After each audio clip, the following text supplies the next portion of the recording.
Hello friend, मैं हूं D Kumar और आप देख रहे हैं एसपीडी क्लासेज। चलिए दोस्तों, आज मैं फिर आपके साथ एक न्यू वीडियो के साथ आया हूं द्विघात समीकरण से। तो चलिए पहले द्विघात समीकरण के बारे में जानते कि ये होता क्या है और फिर इसका मूल कैसे ज्ञात करेंगे, फिर आगे हम लोग क्वेश्चन पे हल करेंगे।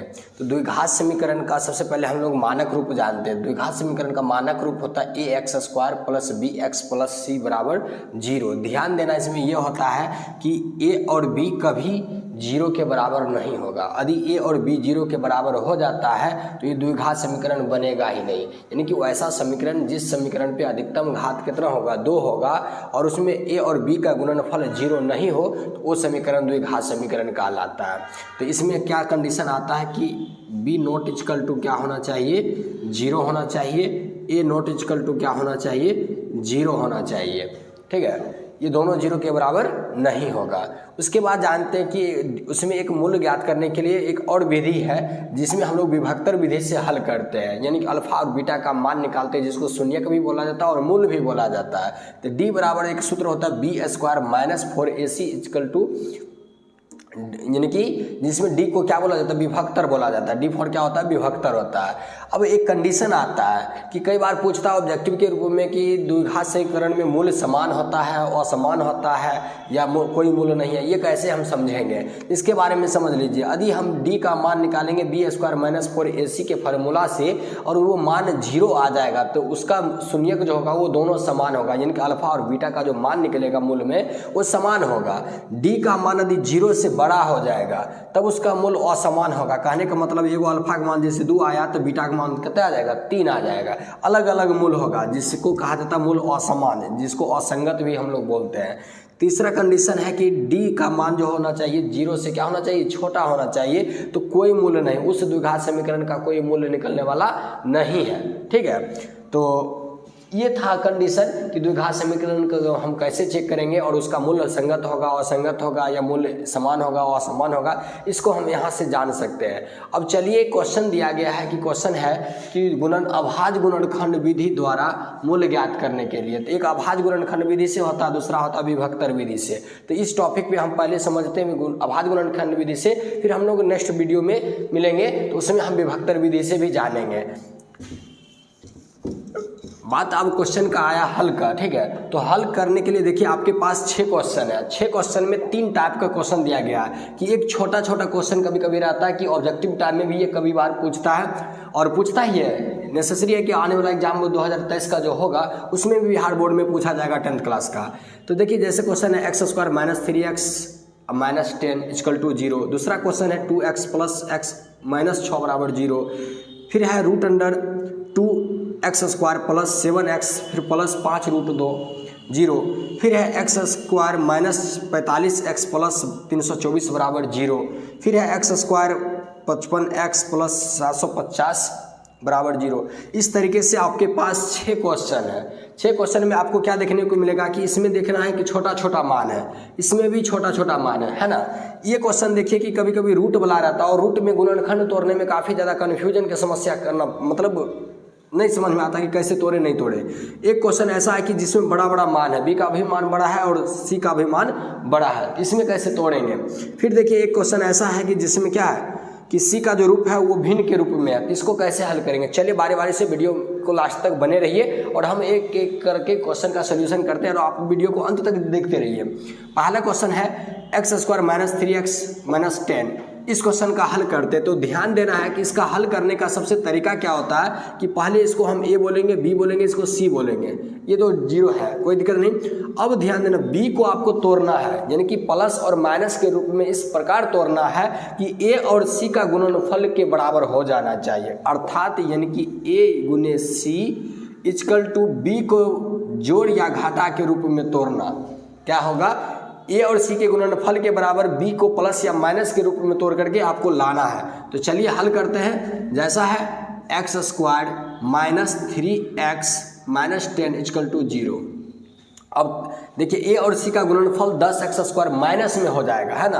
तो हमको यहाँ लाने के लिए क्या करना पड़ेगा कि -3 को लाने के लिए 10 पुराना है, तो इसको क्या करेंगे x² माइनस, यदि हम 5x ले लेते हैं प्लस में 2x ले लेते हैं फिर -10 = 0। अब समझिएगा 5 और 2 का रिलेशन बनाए प्लस और माइनस के रूप में, तो ये घट करके 3 आएगा और ये दोनों का गुणा करेंगे तो गुणनफल भी 10x² पूरेगा, है ना। अब समझ लीजिएगा यही जो है x का मान यानी कि a और b के जगह जो हम मान रखे यही दोनों मान क्या निकलने वाला है, शून्य के रूप में निकलेगा। चलिए वीडियो को देखते हैं। तो हम क्या करेंगे, x कॉमन लेंगे, ये दोनों के रिलेशन से क्या करेंगे, x कॉमन लेंगे तो x - 5 फिर प्लस है, इसमें से 2 कॉमन लेंगे तो x - 10 = 0। तो एक मान आया x + 2 और एक मान आ रहा है x - 5 = कितना, यहाँ कॉमन निकाल चुके हैं तो कॉमन निकालेगा तो 5 होगा, ठीक है। तो यहाँ 0।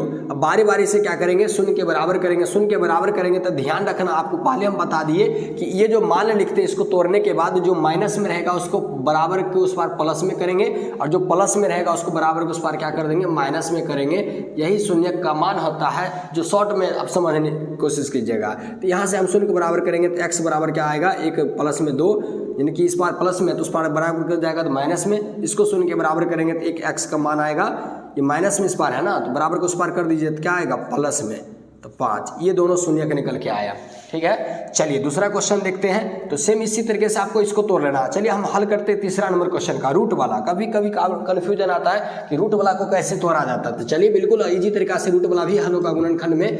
देखिए आप वीडियो को, क्वेश्चन है √2x² + 7x + 5√2 = 0। देखिए अब क्या करना है, a और c का गुणनफल को देखना, पहले चेक करना है। a और c का गुणनफल 5 × √2 का गुणनफल 2 से, तो कितना होगा 10x² हो जाएगा। कितना होगा 10x², उसमें भी प्लस चिन्ह है तो प्लस में आएगा, तो हमको बीच में तोड़ना है, ठीक है। तो √2x² + 5x + कितना 2x, 5 दूनी 10x² हो जाएगा और जोड़ने पर 7x² फूट जाएगा, फिर 5 √2 बराबर कितना 0। अब देखिए दोनों को कॉमन लेंगे तो इसमें दोनों में क्या मिल रहा है x, तो √2 + कितना 5। इस इधर से देखिए दोनों में क्या करेंगे, एक 2 में 2√2 वाला होता है तो इसमें से √2 कॉमन लेंगे तो यहाँ क्या बचेगा √2x + 5, क्योंकि इससे कॉमन निकल जाएगा बराबर 0। समझिएगा अब क्या होगा x + √2 और एक आंसर आएगा √2x + 5 = 0। शून्य के बराबर बारी बारी से कर दीजिए तो x का मान आएगा एक बार -√2 और x का मान आएगा एक बार, इसको बराबर कैसे करेंगे तो कितना -5/√2। ये दोनों आपका शून्य का निकल के गुणनखंड विधि से तैयार है। चलिए नेक्स्ट क्वेश्चन को देखिए। अब इसमें से एक बड़ा वाला हम बनाते हैं, देखिएगा जैसे कि ये क्वेश्चन है 4 नंबर, बहुत बड़ा मान रहता बीच में, तो दिया गया है x² - 4 यानी 45 है ना, हाँ 45x + 324 = 0। अब देखना इसको a और c का गुणनफल कितना होगा, तो 324 को x से गुणा करेंगे तो 324x² ही होगा, तो बीच वाला को तोड़ना है ना सेकेंड टर्म को, तो x² माइनस यदि हम ले लेते हैं 36x, कितना ले लेते हैं 36x, अब प्लस में ले लेते हैं 9x यानी माइनस में ही लेते हैं कितना 9x, 36 9 45 भी हो जाएगा और दोनों को गुणनफल होगा तो 324 भी पूरा हो जाता है, प्लस कितना 324 = 0। फिर देखिए कॉमन लेंगे हम इधर से, तो क्या मिल रहा है x कॉमन आएगा तो x - 36, फिर आएगा इसमें से -9 कॉमन आ रहा है तो x प्लस ब्रैकेट में लगेगा तो ये क्या हो जाएगा प्लस में माइनस हो जाएगा, फिर कितना 36 = 0। अब देखना है x - 9 एक आएगा x - 36 = 0। अब x को 0 के बराबर करेंगे इसको तो यहाँ निकल के आएगा 9, क्योंकि माइनस में इस पार तो बराबर को उस पार करेंगे तो प्लस में होगा। फिर एगो x का मान है -36, तो इस पार बराबर के इस पार माइनस में तो उस पार शून्य के साथ करेंगे तो क्या हो जाएगा प्लस में 36, यानी कि 9 और 36 2 शून्य का निकल करके इसका आया, ये इसका क्या हो गया आंसर हुआ, है ना। चलिए एक और क्वेश्चन को हल करते हैं, आप देखते रहिएगा, ठीक है। इस बड़ा वाला क्वेश्चन को एक और हल कर देते हैं, जैसा कि क्वेश्चन दिया गया है ये, ठीक है ना। तो देखिए क्वेश्चन को, x² - 55x + 750 = कितना 0। 55 को तोड़ना है तो जिसका गुणनफल कितना लाना है 750, क्योंकि a और c का गुणनफल 750 हो रहा है, तो x² माइनस यदि हम कितना ले लेते हैं 30x और फिर प्लस में ले लेते हैं 25x यानी माइनस में लेना पड़ेगा, -25x प्लस 750 इक्वल टू 0। अब देखना ये दोनों में फिर कॉमन लेंगे, सेम प्रक्रिया के साथ यहाँ से हल होता रहता है सब में। तो x -30 और एक बार आएगा फिर -25 कॉमन लेंगे तो x -30 इक्वल टू 0। फिर एक x को लिखेंगे -25 और ये ब्रैकेट वाला फिर एक लिखेंगे x -30 इक्वल टू 0, यानी कि x -25 को शून्य के बराबर करेंगे तो x का मान आएगा 25, फिर x -30 को बराबर करेंगे तो x का मान आएगा प्लस में 30। ये दोनों इसका क्या हो गया, शून्यक हो गया। चलिए इसी तरीके से एक और क्वेश्चन को हल कर देते हैं। आप लोग देखते रहिए वीडियो को, क्योंकि लास्ट में कुछ मज़ा आने वाला है। और मज़ा क्या आएगा, देखिए क्वेश्चन 6 को। क्वेश्चन है 2x² - x plus 1/8 equal to 0। इस प्रकार का क्वेश्चन है तो कन्फ्यूजन होने की कोई ज़रूरत नहीं है। क्या करना है, सबके बटे में कुछ है तो एक है। अब लघुत्तम ले लीजिए, लघुत्तम लेने के बाद क्या हो जाएगा, 8 लघुत्तम होगा और 8 लघुत्तम करके उस पार कर देंगे तो फिर शून्य के बराबर हो जाएगा। तो सबसे पहले देखिए बारी बारी से हल करते हैं। तो यहाँ हो जाएगा 2x² - 8x प्लस 1 अब इक्वल टू 0। अब देखो भाग में है तो बराबर को उस पार करेंगे तो क्या होगा, गुना में जाके 0 हो जाएगा। तो क्वेश्चन क्या आया, 2x² - 8x प्लस 1 बराबर 0। अब तो हो गया ना इजी। अब देखना है इसको दोनों को गुणनफल करेंगे तो कितना होगा, 2x² गुना होगा, कितना हो जाएगा 2x², सॉरी ये यहाँ 16 हो जाएगा ना, क्योंकि लघुत्तम लिए थे ना तो 16 हो रहा है। यहाँ पर कितना लिखेंगे, 16, समझना है। अब देखिए 1 और 16 को गुणनफल कितना, 16x² होगा तो 8 को तोड़ना है, बीच में b है तो 8 इसको तोड़ना है। तो 16x² माइनस कितना लिखेंगे, यानी प्लस में 16 लाना है तो 4x फिर minus 4x plus 1 equal to 0। 4 जोड़ करके माइनस में 8 पूरा हो रहा है और 4 का गुणनफल 16 भी हो जा रहा है। अब देखिए 16x माइनस, इसमें से कॉमन लेना है तो क्या करेंगे, -4 को कॉमन लेंगे, यानी कि माइनस नहीं प्लस में 4 ले लेते हैं, ठीक है, देख लीजिए। तो +4 को x को कॉमन लेंगे तो यहाँ 4x -1 कितना, क्योंकि 4x कॉमन ले लिए हैं तो -1 बचेगा। फिर देखिए प्लस में यहाँ कितना कॉमन लेते हैं, 1 को कॉमन लेते हैं तो कितना हो जाएगा 4x फिर माइनस, क्योंकि यहाँ माइनस है ना, 1 को कॉमन लिए तो 4x माइनस हो जाएगा 1 इक्वल टू 0। अब देखिए 4x -1 फिर 4x -1 इक्वल टू 0।